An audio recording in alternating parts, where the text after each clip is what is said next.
Hey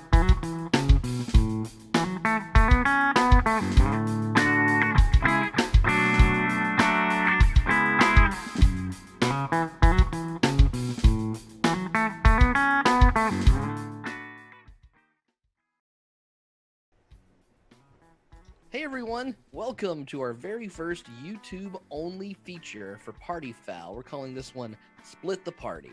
As most of you know, if you've caught up to the episode, when was it when Meena decided to leave the party? In the 20s, like late 20s, like 29 or so?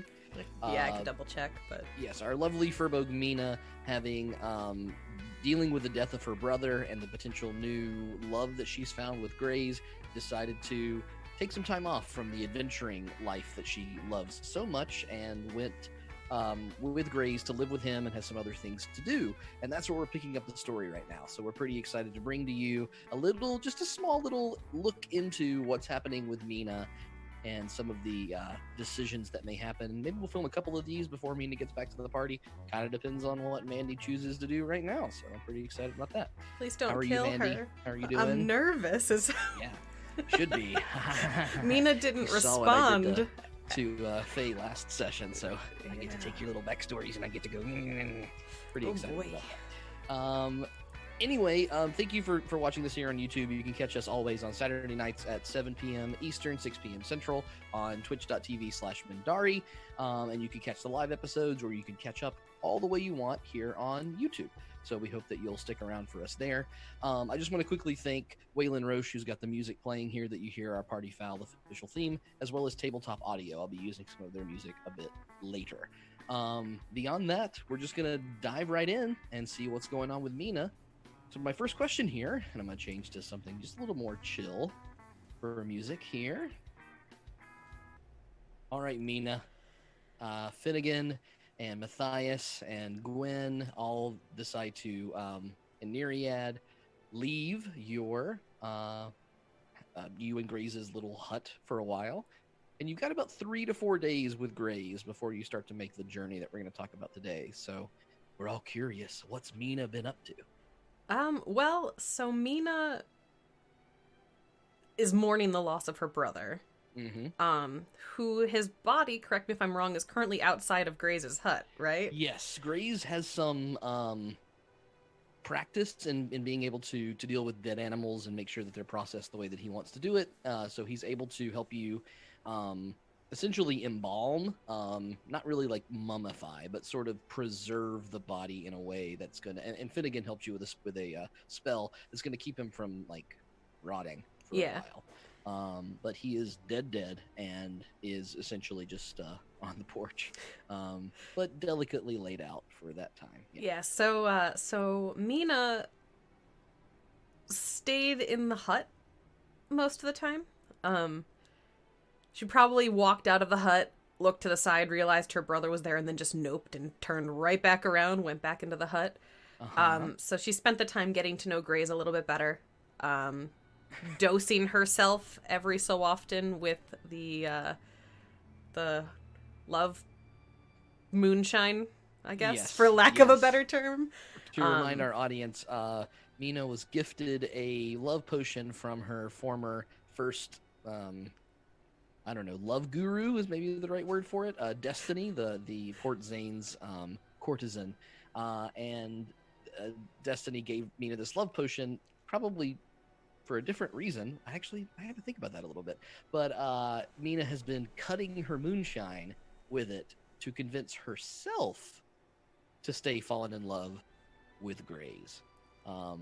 So what I want you to do right now, Mandy, just to start us off, can you roll some percentage dice for me? Oh boy, okay. Let's see.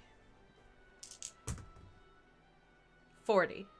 40. So over the course of these 3 or 4 days, that is the percent of the love potion that you have used up to this point. Okay. So you've got 60% left. You can recognize that would presume that you have the better part of a week probably left that this will work to make that occur. Any other things that are happening those 3 or 4 days? You get a message from Finnegan at one point. Yeah, I got a message at Finnegan. That was pretty early, though. Yeah, it was like mere hours after they left. Yeah. beyond that, she would be spending time with the animals. Mm-hmm. Getting to know her new best friend, the Griffin, a little bit better. Yes. Awesome. And probably getting super, super annoyed at that insane dire bat.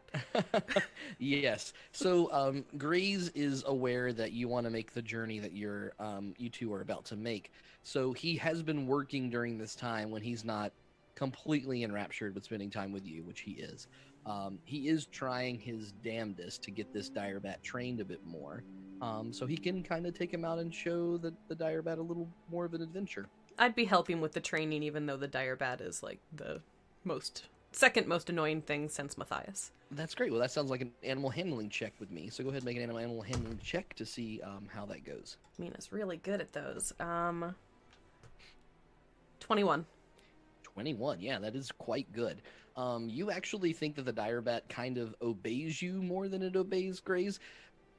Maybe in a bit of like a threatening situation, or not threatening, but you have the dire bat's afraid of Meena. Yes, you have more of a commanding presence. It definitely is loyal to Graze, and that's its owner or trainer, for lack of a better word.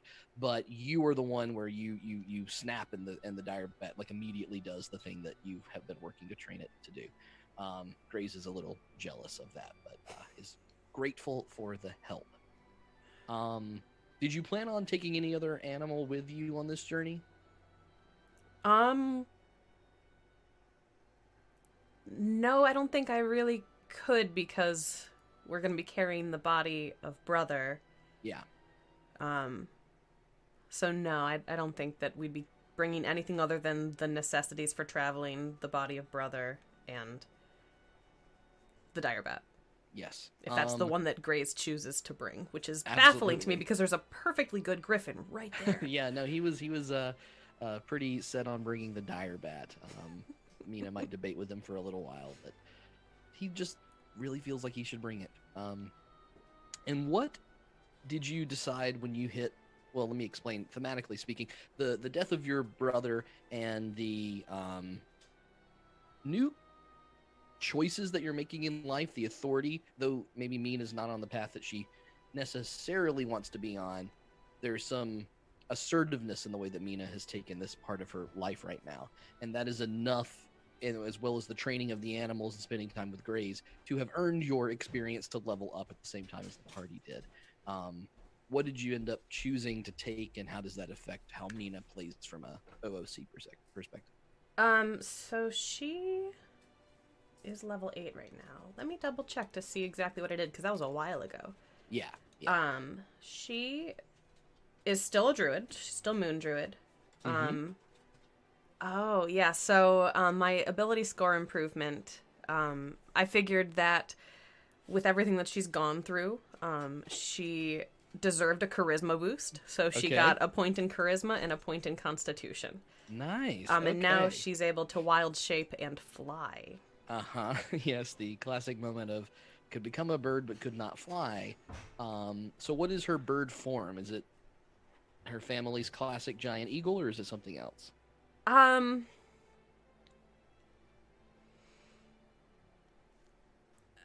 gonna say that she turns into a griffin with the front of a giant eagle. Oh, because she's so enraptured with the giant eagle, or with the griffin. But she wants to make her mother proud, so she wants to be the giant eagle as well. How interesting. Yes. To remind viewers as well, the last we heard from Meena's mother, who has given herself a name, Mother Moonbeam. Meena discovered a lot about her past history that she thought happened a lot differently. Can you explain to us briefly what that was? So Meena's brother was exiled when Meena was pretty young. I think it was 17 as a Furbolg. Meena's brother had just actually hit maturity himself, and he was exiled because he set parts of the Elder Bog on fire, which is a very, very big no-no. Meena's terrified of fire because of it, because Meena was in the fire, or at least in the fire area, when the fire was set. In the letter that Meena's mother sent, it was revealed that Meena's mother actually was the one to set the fire, in the hopes that brother would be able to escape the Elderbog and the control of the Elderbog. Yes. And even more so, the mother's reaction to some of Mina's biggest reveals about her sexual awakening, as well as Yep. her time with making friends who weren't furbogs, and A lot more tolerant than Meena was expecting. almost thought it proved a bit more about your mother, who functions as the ambassador for the Elderbog. One of the coolest things about your backstory I liked was your mother is one of the only people that would go to the edges of the Elderbog at times and potentially interact with non-furbogs.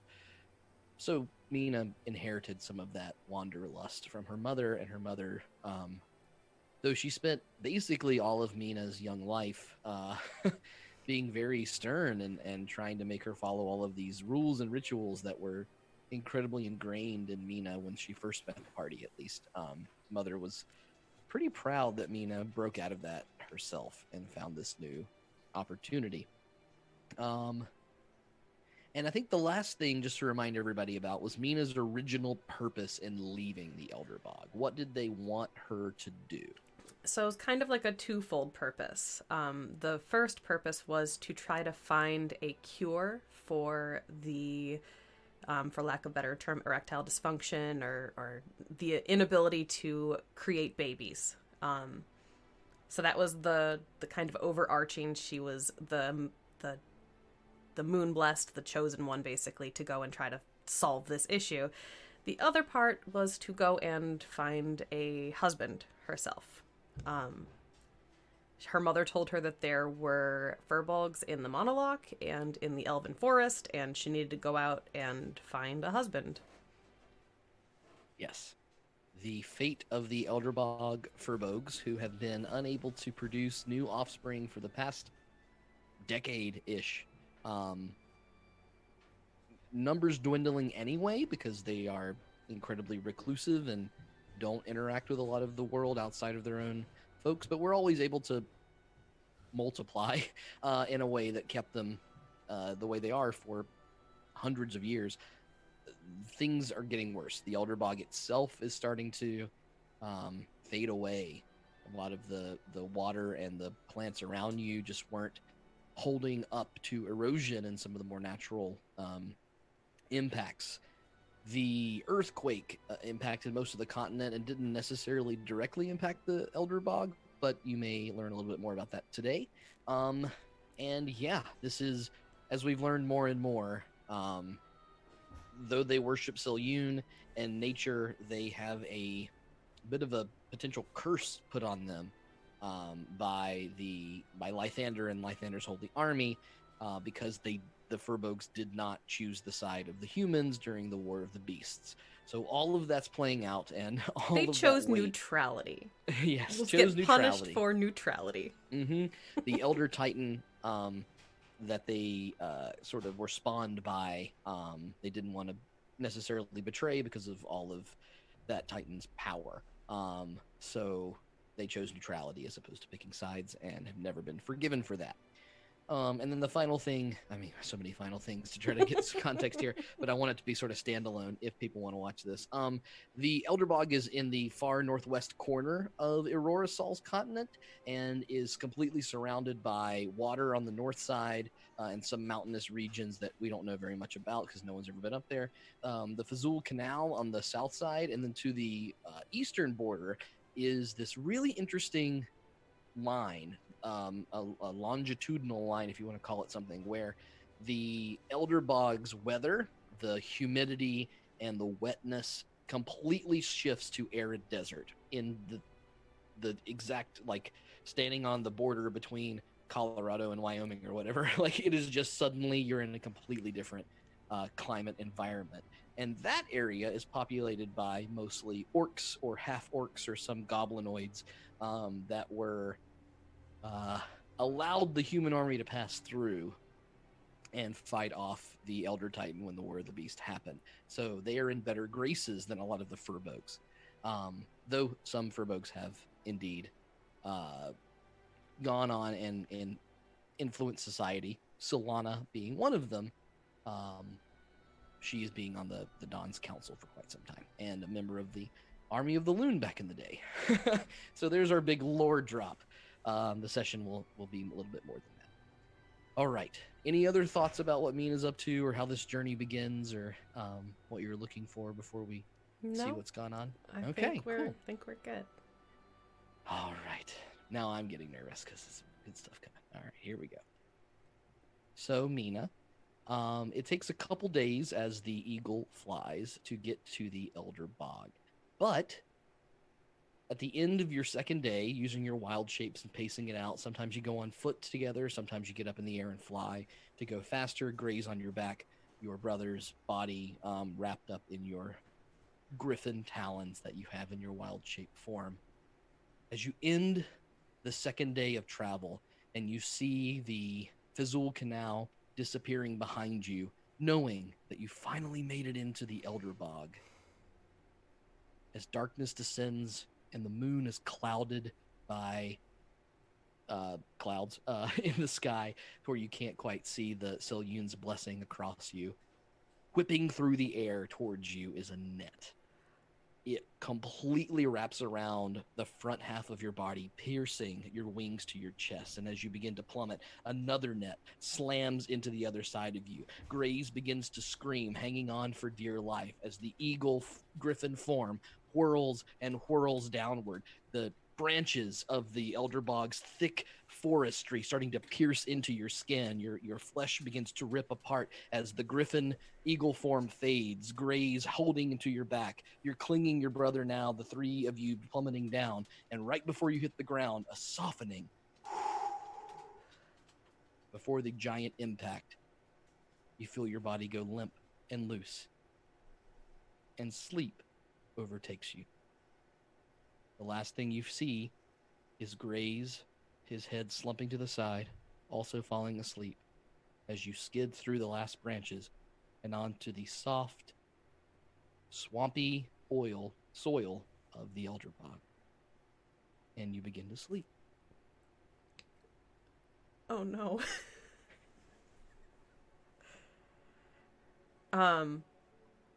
Do I sleep through the night? Well, do I wake up?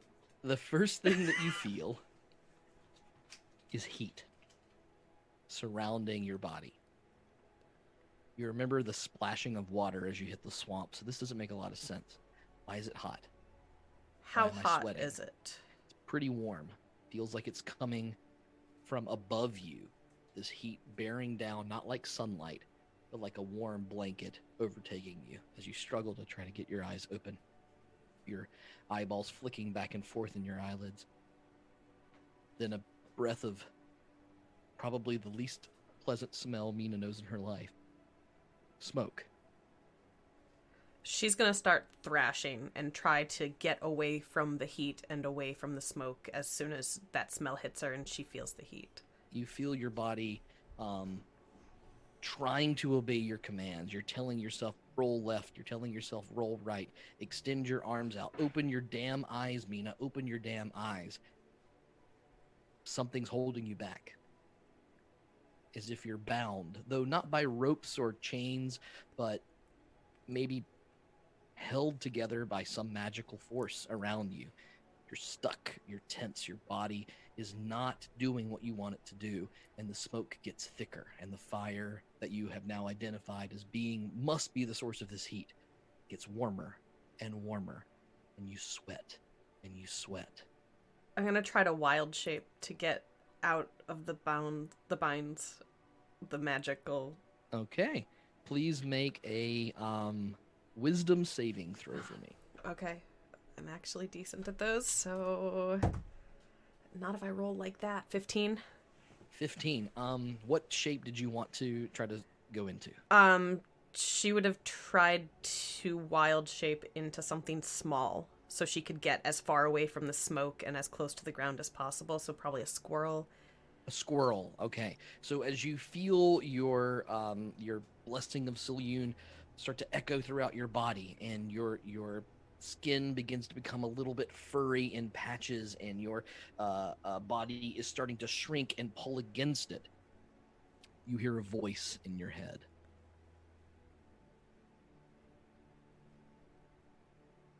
Will you take in the fire? Or will you run away again?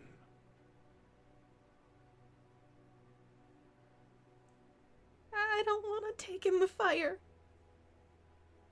You see, as you finally flick open your eyes for a moment, smoke rolling around you, and you are smaller. But it's not because you're a squirrel. You feel and look down at your body, and you're 17. And you're standing in the middle of the Elder Bog, and you see around you, cackling through the trees, through the swamp, fire. Everywhere you go, you look left, you look right, fire, fire. You look up, smoke, nothing but darkness. Behind you, a little less fire. What do you do? Brother? Brother, are you there? No, I'm not. I'm not 17. I've been through this already. I've run away from this. I'm okay. I'm okay. She's gonna close her eyes and try to shake off the vision, the dream of being back at the fire. This is not just a dream, Meena. Make a new decision. Earn your place again. Purify.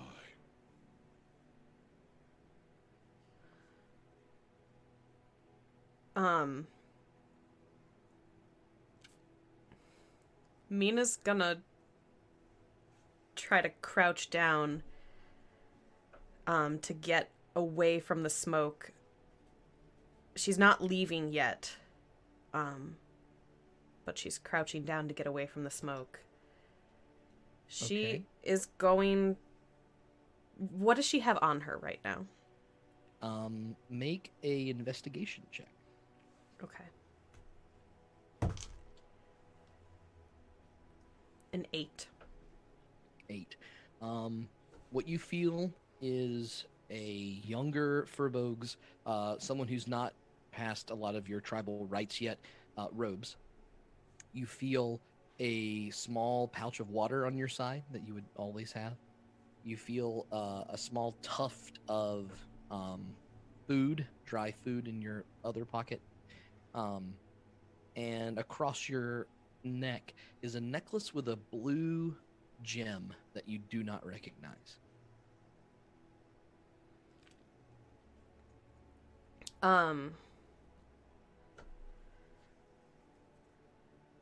She is going to... She's going to attempt to cast Thorn Whip just to see if she can cast her spells at this point. If she has access to the magic, because when she was 17, she did not. She hadn't gotten initiated at that point. How does that spell casting look when you do it? So she puts her arm out to the side and like flicks her wrist, and from her wrist comes a thorn or a whip that has thorns that look like crescent moons. And what are you aiming at here? Just mostly you see the trees set ablaze around you. Just the side of her, just to see if the whip actually comes out. Okay. As you whip your arm forward, it does extend out, and you see the thorns lash around the area. They don't pull back anything because you weren't targeting something. Just a tuft of charred grass comes back to you, and the smoke gets a little thicker. You said to embrace the fire. What happens if I extinguish it? Embrace and purify.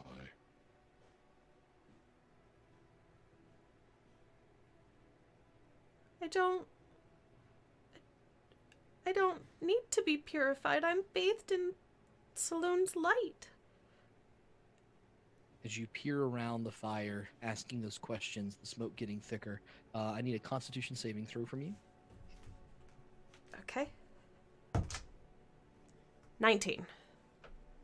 19. You, leaning towards the ground, catch a little bit of fresh air in your lungs, and it feels like joy, true joy around you, like you have a little bit of time left.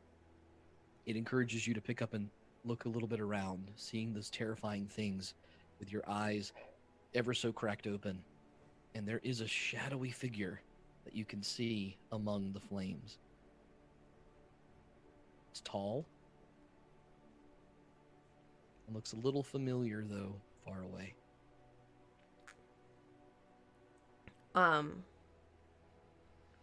Does it look like her father?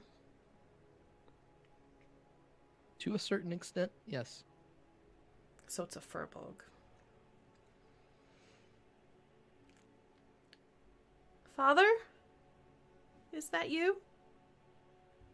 Or is it one of the elders? The time for questions is gone. You made your decisions. Purify. I will not apologize for my decisions. I don't need to be purified. As you shout that out,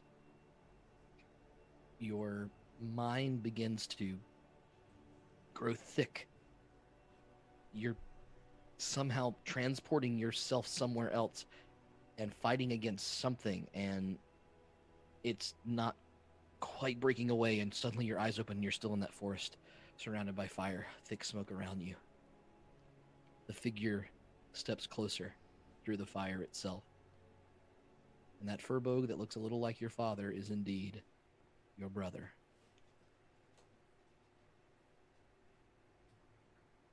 Brother? Brother, you're dead. Meena? I saw you die. I was there. I saw me die too. Why are we here again?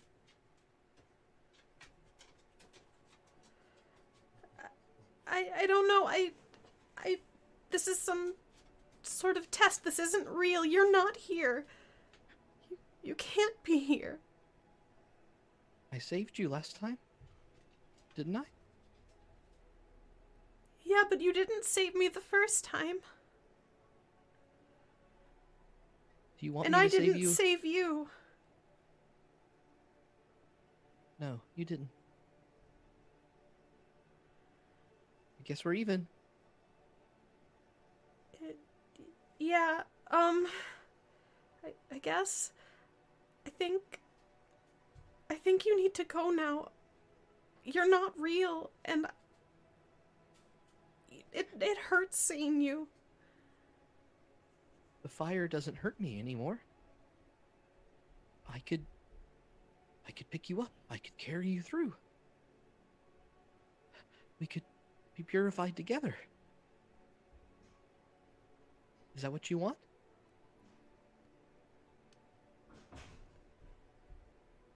If I'm purified, I have to throw away everything that I've learned. All of my friends, everything they've taught me, all of the things that I've grown with. I don't want to lose that. As you say that, can you please make a intelligence saving throw with disadvantage, please? Oh no, I am not great at those. Okay, 13. 13. Once again, you find yourself squinting, and your eyes are playing tricks on you. You're in somewhere else. It's a cold floor, and it's dark, and there's not much there. Then your eyes flash open again, and you're stuck in that forest. And this time, around your brother are a number of people, sailors, pitchforks in hand, sailing tools, surrounding you in the fire, screaming, "Monster! Go back to the bog! Away with you off our ship! Get out! We don't want you here! Get off!" I'm sorry, I didn't mean to... I'm sorry, I didn't mean to deceive you. I just needed to get passage. Can I please just stay on the ship? Through the fire! Away with you!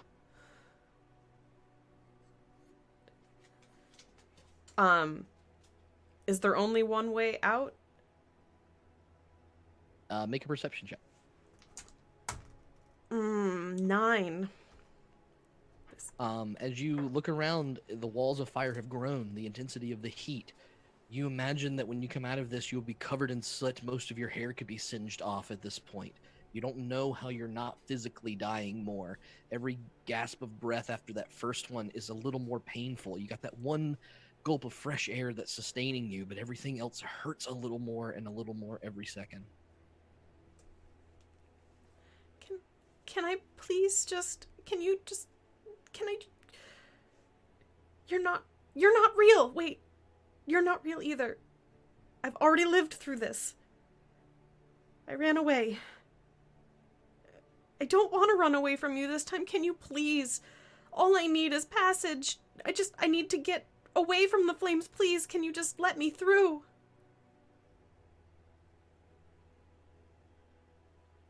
You are as stubborn as your mother. Purify. Now. Meena, as you look around, the shadows fade away a little. And this time, a figure of a small little mouse appears through the fire. Next to him, an older man walking with a cane and long robes. They look at you blankly. They left you. I told them to go. You told them to go, but you wanted them to stay. And they left you.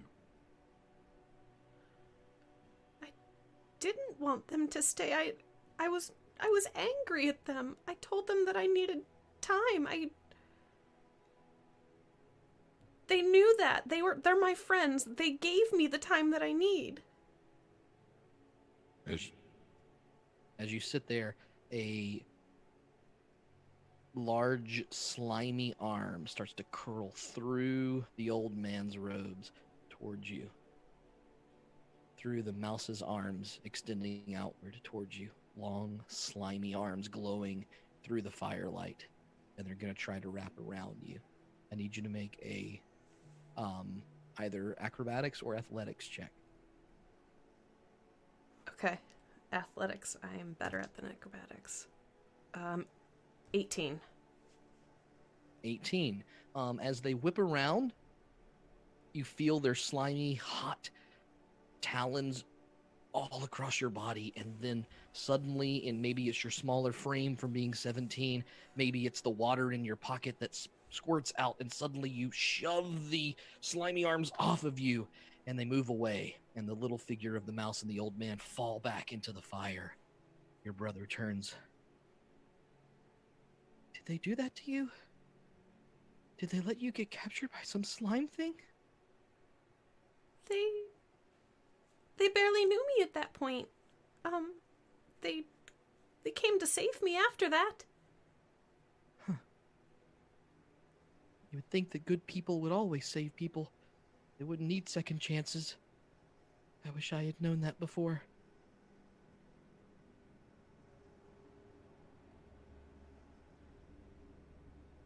I tried to save you. I don't get a second chance to save you, though, do I? I don't know.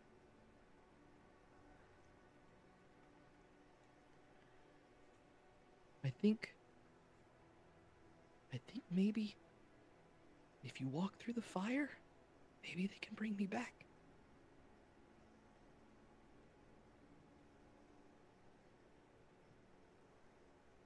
I'm scared, brother. Yeah.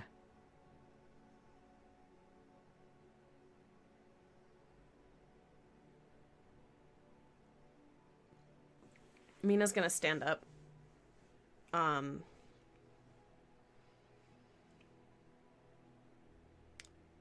And she is going to see if she can cast Gust of Wind.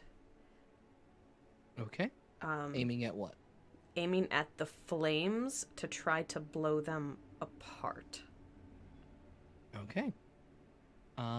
Let's call this a nature check. Okay. I've got a +4. Come on, dice. Please roll well. 19. All right. 23. 23. You see your brother as you stand up, gets a gleam of hope in his eye. And as you move slightly towards one edge of the flame, he smiles. He nods at you. He even reaches out a hand, and the moment he does it, you push the hand away, and this torrent of wind, a powerful force you've never seen come out of you before, whips around the fire and begins to become this inferno cyclone whipping through the area. You see trees being uprooted around you. You see the bog itself boiling and animals jumping out of it for dear life. But there is a path open from where you just push these flames away. Are the animals getting hurt? You really can only see their silhouettes. They're fleeing. Okay. She's gonna grab Brother's hand. She's gonna try to grab Brother's hand. Your hand passes this time right through. And you look at his face, and his face looks scared and sad and unsure. I can't go with you that way. Why not?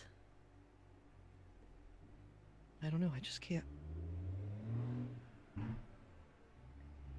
I have to... I can walk through the... I can walk without touching the flames right now. Why can't you come with me if I walk... I have to go through the flames to bring you with me? He is bound to the purification. Leave, and he goes too. You must choose. Your family, the bog, or yourself.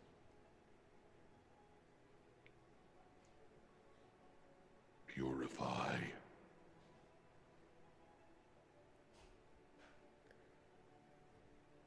Brother? I tried to save you, but... you tried to kill me. Multiple times. And you tried to kill my friends. And I tried to stop them from killing you, but... I couldn't.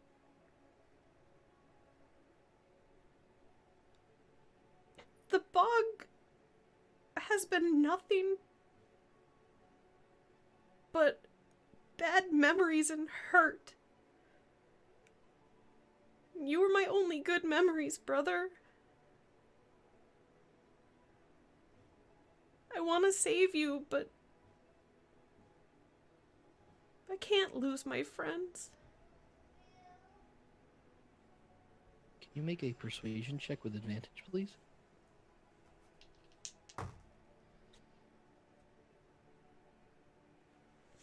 14. The worried look on your brother's face fades. And you swear you see a slight nod. As you look around, the fire is beginning to re-envelop. Your chance of leaving is closing every second. What do you do?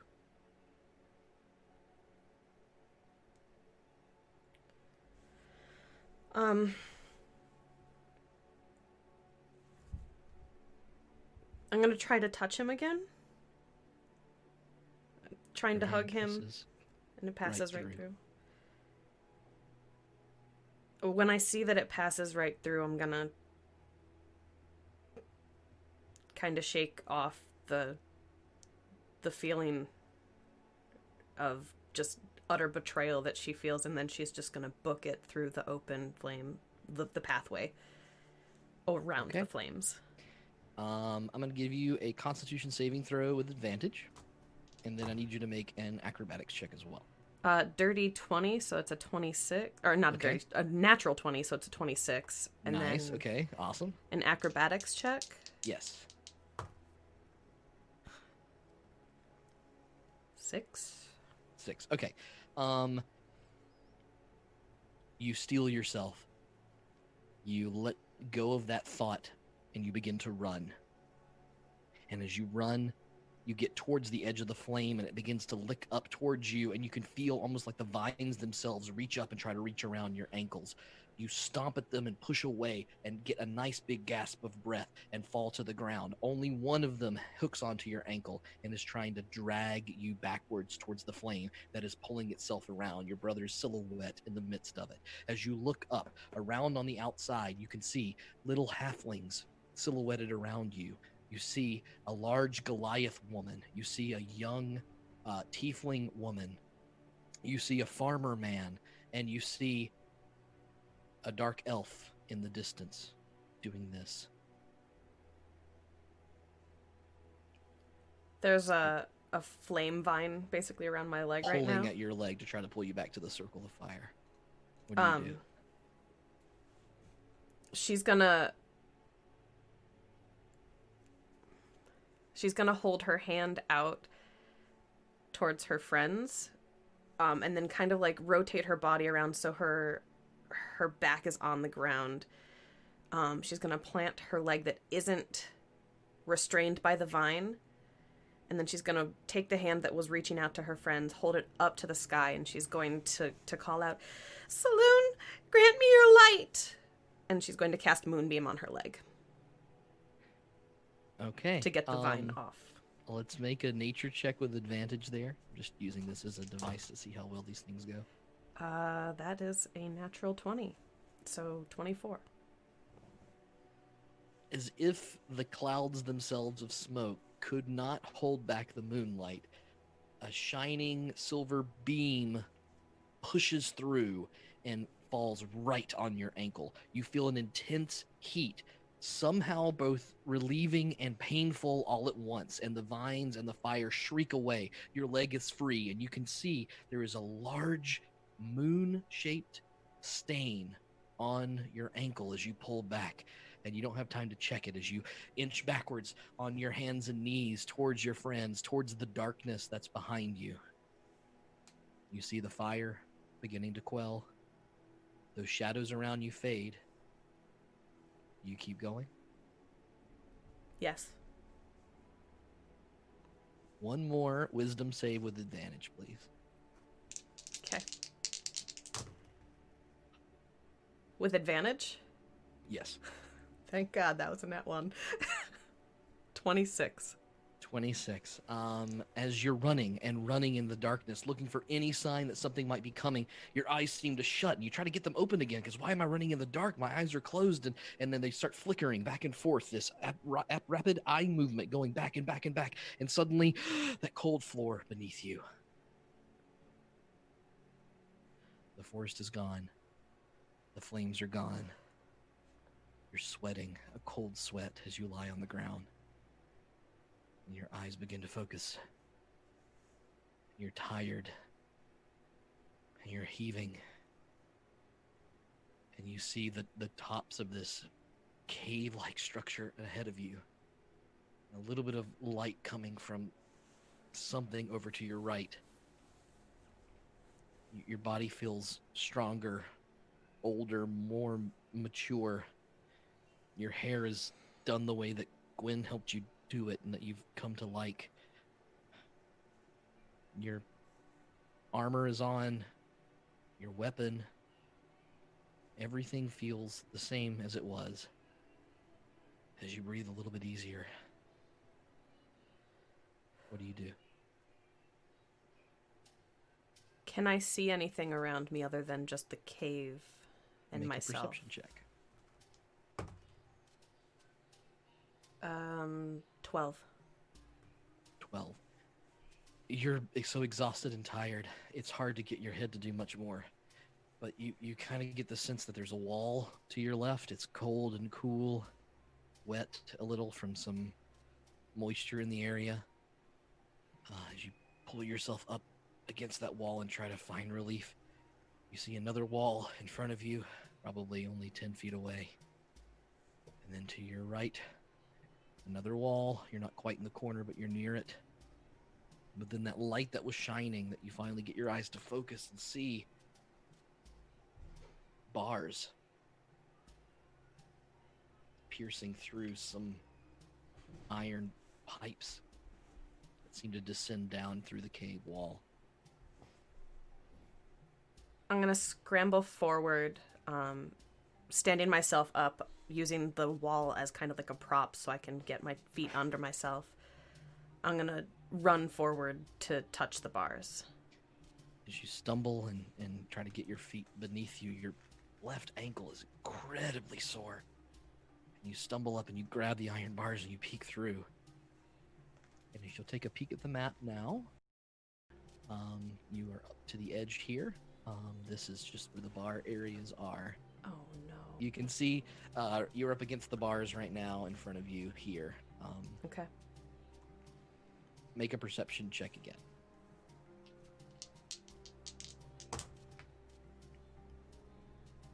Perception is +5, so that is a 19. 19. You don't see anything immediately in front of you, but as you begin to shift, you can hear a couple noises around you. There's some shifting noises coming from the right. As you look down the hall, and a little bit of glow from the sconces around that you can see is lighting the area where the light's coming from. Another set of bars, probably 5 feet or so away from your cell, towards the end of it. You can hear some shuffling that's happening over there. Hello? Meena? Grace, are you okay? Yes, I'm...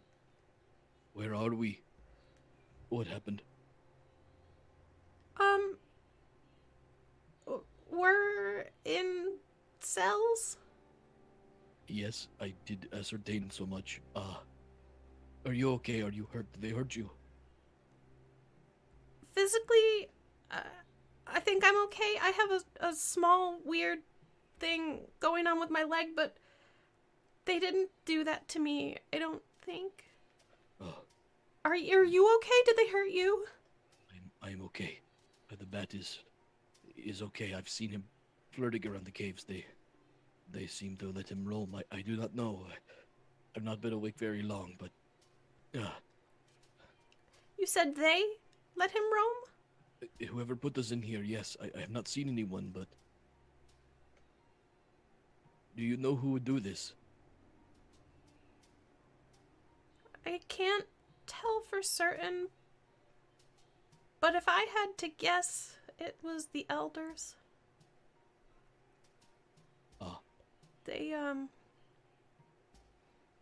They wanted me to do a purification ritual. Oh? Yeah, I don't know if anybody can hear us. I probably should have told you a little bit more about my family before we Maybe came just a little here. bit more would have been pretty good to know if I'm going to be in a cell doing some sort of ritual. Well, I don't think you have to do the ritual. Did you have any sort of weird dreams? No, it Okay. was dark and then it was not dark. Okay. This is how I usually sleep, though. No, you usually sleep in a bed, in a hut. In Don't know if civilization. now is the time for jokes. This is... Not in a cave. How do we get out of this place? I can try to figure out a way to break the bars. Okay. I guess I'll see. Let me see if this works on mine, and then I'll see if I can do it on yours, okay? She has her quarterstaff with her, right? She has her weapon? She does, yes. Okay. Gonna cast heat metal on the bars Okay. to get them as hot as I possibly can, and then I'm going to smash them with my quarterstaff. Okay. You reach your hands out, and you feel the moonlight kind of almost sparking through the iron. Your hands start to tremble as the heat pulses through, and they become almost liquidy as you finally get them where you want. And you pull back, and then you take your quarterstaff and smack on them as hard as you can. Go ahead and roll an attack roll with advantage. Okay.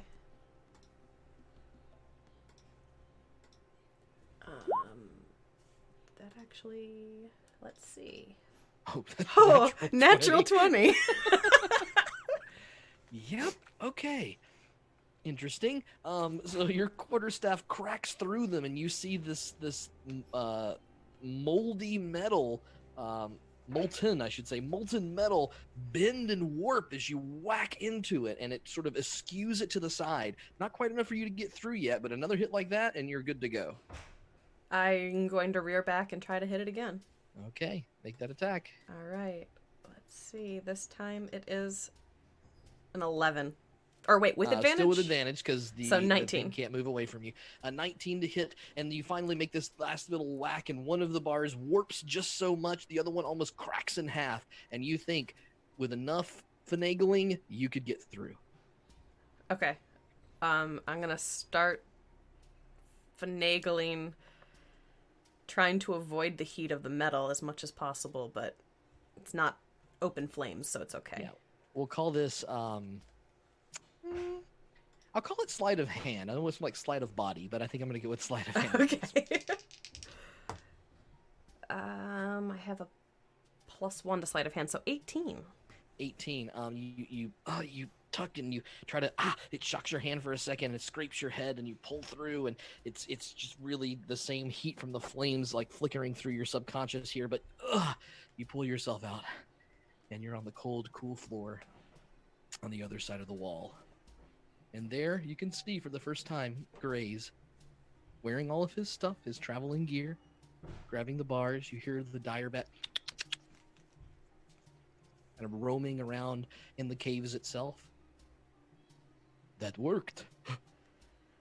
Yeah. Do me. Come. Okay.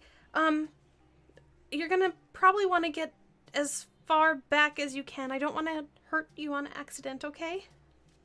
Oh, okay. Yes. And he backs up to the wall. So she's going to do the same thing. She's going to cast heat metal. Okay. Are you making any efforts to do this quickly, quietly, in some sort of special way? You just made a lot of noise whacking it. So... Quickly, yes. Okay. Quietly, I don't think there's really... I mean, when you smack heated metal, I guess it's more of a thwomp sound than a clang. So that's a perfect way to put it. Yeah. Okay. So quickly you run up to the bars. You begin your heat metal move once again. The metal gets to where it wants. It's steaming in your hands, and you pull back to make a whack. Go ahead and make that attack roll as well with advantage. That is 16. The distinct thwomp noise happens, but not quite the way that you wanted, and your quarterstaff cracks as you hit into what's going on there. Your magic quarterstaff has taken some damage and needs some mending badly. In this moment, you think, maybe I can hit it again. Maybe the staff breaks this time. Don't... Meena, please, you can go. No, I'm not going to leave you. But Meena, if they take your weapon, if it breaks and we have no other way out, this is it. This is not done. it. We are not both done. My weapon is just a weapon. I am the weapon. So, if my weapon breaks getting you out, it's worth it. Attack roll, please.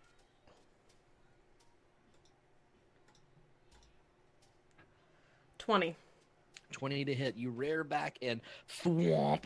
Another big gauge of the bars shoves to the side.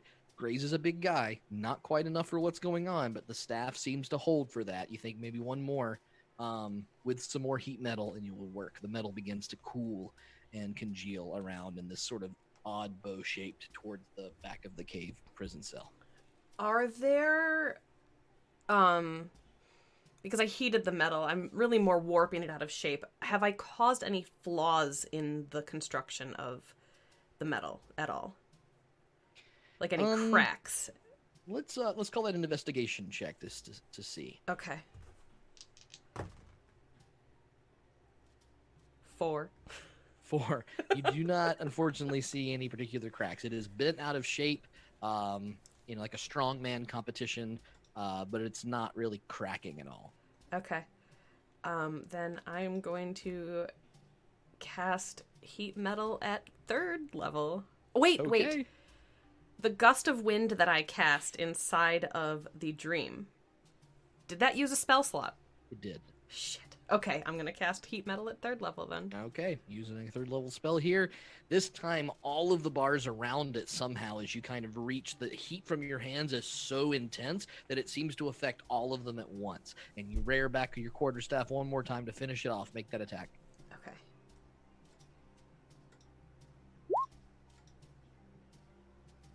$13. You and you can hear the iron rip through 3 of the bars as you pull through, but there is also a distinct and your quarterstaff has now shattered, split right down the middle. Unusable again. There enough space for him to get out? Does look like if he squeezes through. Let's see if he can. Come on, Graze. Graze is trying to get out. It's taking him a lot of time. He's going to try one more time to make sure, and he is able to pull himself through, and suddenly one of the iron little rungs pierces into his side, and a fresh wound opens up. Yes, okay. And he squeezes all the way, and the metal pulls out of his skin, and you can see he's holding a wound openly bleeding on the floor right there next to you, but he is out. It is nice to be near you. Can you stand? I can try. He begins to get up, and his leg kind of gives way. This is going to need your help. But go, please. I will find the way. Just get out. I will find my own. I will distract them. You can get out. You can come back and get me later. It will be fine. I can't leave you. The elders don't like outsiders. And if obviously they don't like me anymore, but maybe I could protect you. So you are coming with me.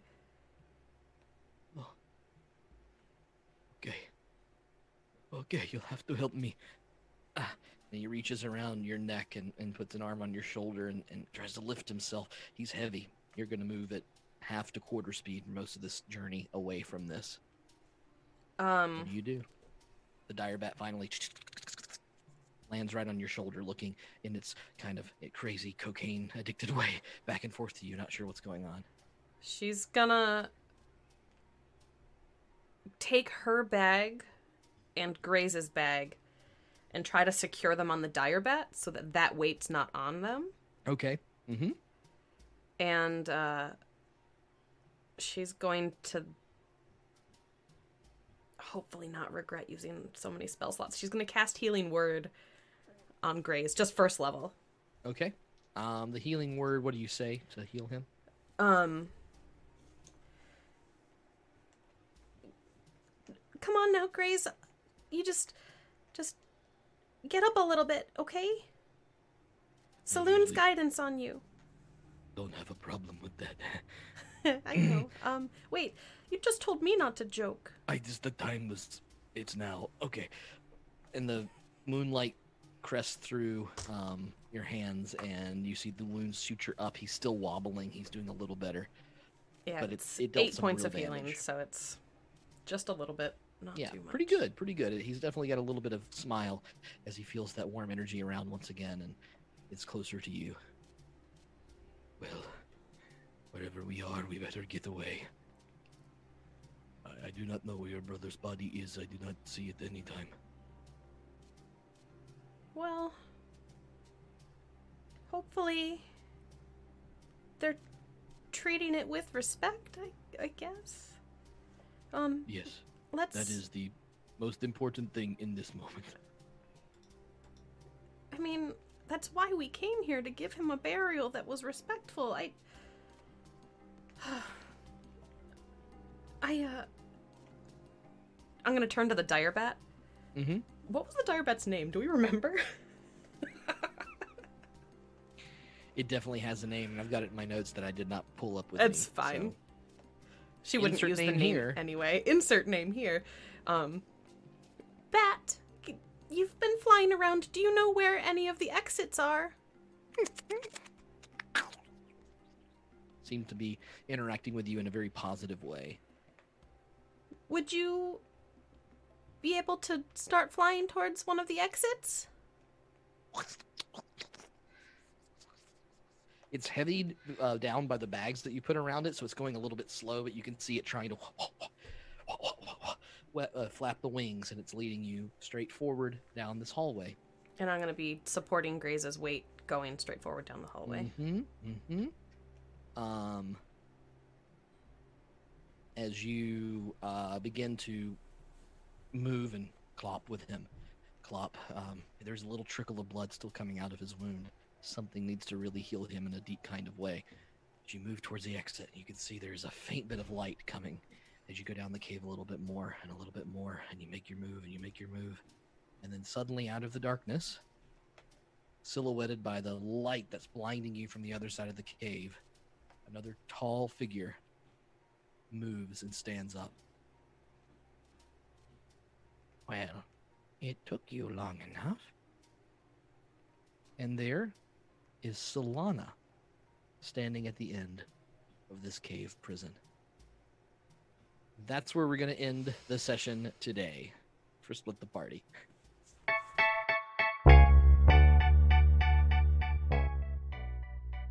Thank you all for watching. This was fun. I really like this. I really liked it. Uh-oh.